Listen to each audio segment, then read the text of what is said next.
Hi there, this is Amanda Frankel with our Crafty Playdate, and today we are going to make this beautiful card, and I will tell you this is a 5-minute card, not even 5 minutes. Quick and easy. I just have a couple tips for you that'll slow me down in the video a little bit, but bear with me because I think they're worth it for the coloring. But let's get started. This is not tough, and I will post the names of the products here on the video somewhere because I honestly cannot remember the names of everything. So I know that's going to surprise you. I'm going to zoom out a little if I can. Nope, that's in. Okay, there's out. All right, I'm going to zoom out a little bit so that I have a little more space to work, and let's get started. The first thing I am doing is I am using a piece of Mossy Meadow cardstock. This is one of my favorite colors. It was a color that was gone and now it's back. As you can see, this would have been an 8.5 by 11 piece of paper. Instead of cutting it here like we normally would to have a card that opens like this, I cut it long ways. So now my card is actually opens this way. Okay, so we're going to take that piece, and I will list, of course, the measurements for you here and the product numbers. And also I'll put a link in here for all the products. So if you see something you love and you need, you should get it quick because, as you know, it's almost time for our annual catalog to start gearing up. And so our products are starting to sell out also. And in addition to that, they're going to be retiring soon. And once they list them on the retired list, they're pretty much gonzo. All right, the next thing we're going to use is some Whisper White cardstock. This is just a standard panel of cardstock, and we're actually going to use 2 because I want one inside also. So when you are cutting, this is a tip I've told you once before. This is one 8.5 by 11 piece of paper. That is exactly 4 of these, okay? If you were to cut a piece of paper 4 and then trim off some edges, that would be this. So when you go to make a card with 1 piece of white and 1 piece of green, you could literally make 2 cards. And you always want to make 2 at a time because you're already doing it, right? You already have all the ink out and all your supplies, so this would be your best bet anyway. Okay, so I'm going to list the measurements of this here too, but it's just really a standard panel. The next thing that we are going to do is we're going to go ahead and stamp next. Only because if I don't love it, I can flip over my paper. I don't want to glue it down. If you glue this down and then you stamp on it, inevitably you'll get a smudge and you'll say, oh, I wish I could just do this, but you can't because you already glued it. So we're going to do that first. We are using the It's a Beautiful Day stamp from the Love What You Can Do, Love What You Do, Love What You Can Do also, but Love What You Can't Do too. Just love it all. Love What You Can Do stamp set. This is in the annual catalog, at least for now. We'll see how that goes. And because it is a photopolymer stamp, which means completely see-through, right? We are going to use our Stampin' Pierce mat. If you don't know why I'm doing that, you should watch some of my other videos. But in the meantime, I'm just going to keep on trucking here. I'm going to ink this up. This is also Mossy Meadow ink. And I'm just going to put it right about there. 1, 2, 3, lift. Gives a beautiful crisp image. Awesome. No trouble. All right, and that's all I need with that green ink. Done.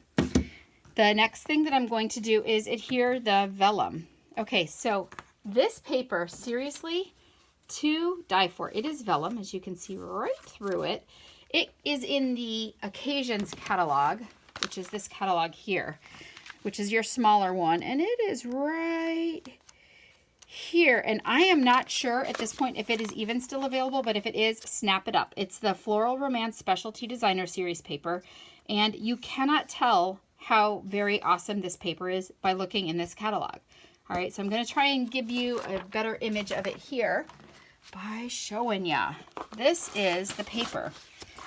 It's kind of normal in the sense that it's 12 by 12, and there are 12 sheets, which is kind of standard for our DSPs that are 12 by 12. But the normally it's 2 each of 6 different designs. This one is 3 each of 4 different designs, so it gives you a little more to play with. So this is the paper that we're using today, and that is vellum. And you get 3 sheets of that, and then you get 3 sheets of this vellum, which to me, the best Mother's Day, it's kind of a lacy looking flower. Best Mother's Day or wedding card or just feminine birthday. Just very pretty. You get 3 sheets of that. That's also vellum. And then you get 3 sheets of this one. This is not vellum. As you can see, I've got my hand under it. It is solid, but isn't it gorgeous? I love this with some purple flowers. It's going to be beautiful. And that is your reverse side. So you get 3 sheets of that, and you get 3 sheets of this one, which I also adore. So, and the back side of that looks like wood. So that's really super cute with a very colorful flower stamped on it. It is adorable. Or you could even use that for a masculine card. So very, very useful paper, and with the vellum it just gives you a lot more options, and with all those baby showers and weddings and such coming up, you should get on that. All right, to put vellum on, first of all, the vellum has 2 sides, right? It has one side that's like this and the other side that's like this, and it's got kind of a sheen. So going to be hard to see in this light, but you're going to have to trust me. Oh, you can see it a little bit there. If it's kind of shiny, that's your upside. If it's kind of not shiny, that's your downside. But you can put it on either way and you're going to be fine. Okay, nobody's going to judge you on your vellum side upside down. But they are going to judge you if you attach it wrong. Let me just see what here we go. You're going to want to use snail on your vellum. You can use glue dots also. So this is the upside. So I'm going to flip it over. I am only going to put a little bit of snail. I'm going to put it right here where I can hide it behind the darker colors. Right? Oh, didn't catch any there. You can't see it through the vellum that way.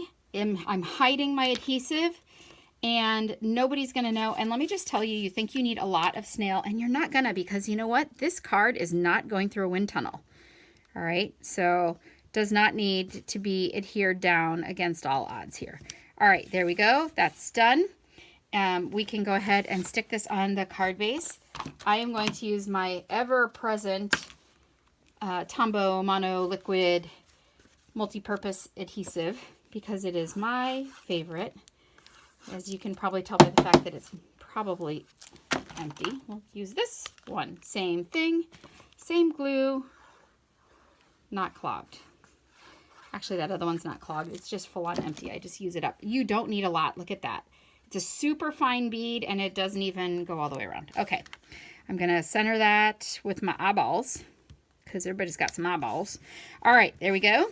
That's done. Look at this card is coming together so quickly. We have a butterfly left and 2 flowers. The flowers are coming from the Frosted Flower Embellishments. They are in your Occasions catalog in the same spot that your paper that I just showed you is in. So just check in there. It all comes as a suite. So you're definitely going to want to have that. And this is your take your pick tool, which is awesome. It's got this little spatula, and it's got this end also that's a grabber. It grabs, it's a little putty, and you can pick up little small things that are, you know, it almost picks up a whole card. Picks up little things that may have fallen that you'll need little pieces of. But I'm just going to use a couple of flowers. So I'm going to use one of this color, and they are self-adhesive. So super bonus with that. I don't have to do anything there. Done. And now all I need is my butterfly, and I'm done. I'm going to stick that in the inside, and we're done. I'm going to sit down so that I can color here for you. The butterfly we are using is from this punch. It was sold out for a while. I think it may be back. If not, hang on to your horses. It'll be in the annual catalog. They've promised us because it's just such an awesome punch. When you punch, remember, you're going to turn it upside down in your hand so you can kind of see what you're doing. It leaves 2 little butterflies. So we could even add a littler butterfly, but I'm not gonna because my eye likes 3. Your eye likes 3 too, by the way. Did you know that? Your eye likes the number 3. So we've got 1, 2, 3 embellishments, and it looks nice. All right, so we're going to color this guy. Now, we do have a whole stamp set that coordinates with him, and it's awesome. But when I went to use it, when I want to use blends to color something, I am going to want to use Memento ink, okay? And so I wouldn't have put the green ink here in the body. I was going to have to do black. I did not want to stamp in black and then have to color because I thought it would be too heavy. And this card is kind of light. So instead of stamping and coloring, I'm just going to make my own beauty. I'm using my blends. All right, sitting down. Hope I'm still in the frame here. Gonna check. Yep, I am. Okay, so I am using 2 different colors of blends. I am using Petal Pink, so I've got the light and the dark, and then I am using Rich Razzleberry, and I've got the light and the dark. So the order that I use my pens is always the same: light, dark, light. light, dark, light, all the time. Okay, oh, light, dark, light. They're upside down. Okay, this one is light, so I'm going to use the brush end. So this right here shows you this fat line means brush end, and the skinny line means fine tip. I almost never use my fine tip, and this is a quick and dirty butterfly, so we're just going to color the whole thing. And as you can see, I'm not super stressed about where that color is going. I just want to kind of get him coated.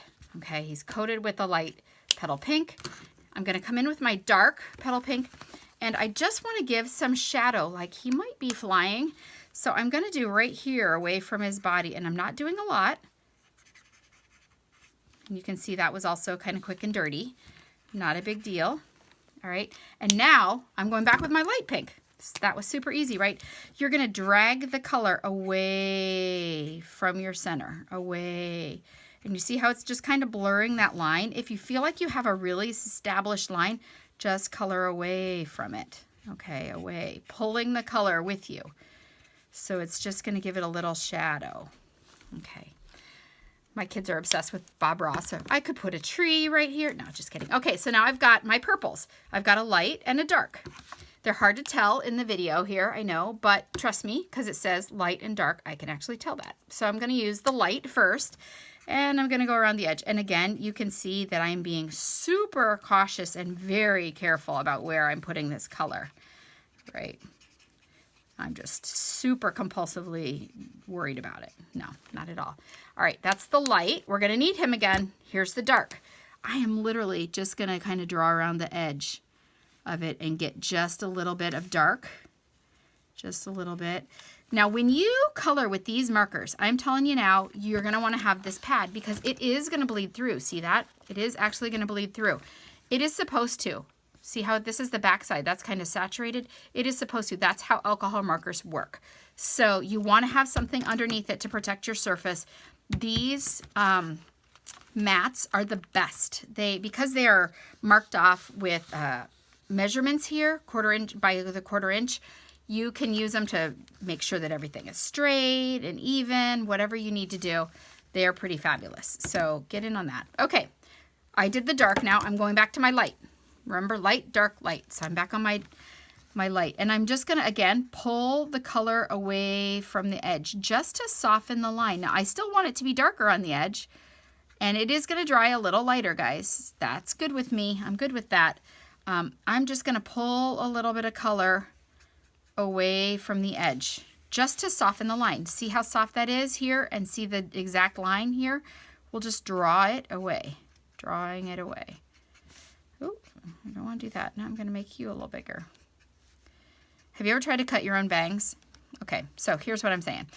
If you try to cut your bangs yourself ever, what happens is you trim a little bit too much on one side and then you have to even it up and trim a little more on the other side. So that's what I just did. I just colored a little too much on the side, so I had to go over here and color a little bit more, but that's all right. It's like cutting your own bangs. Okay, so there is my butterfly, and I'm thinking he's pretty gorgeous.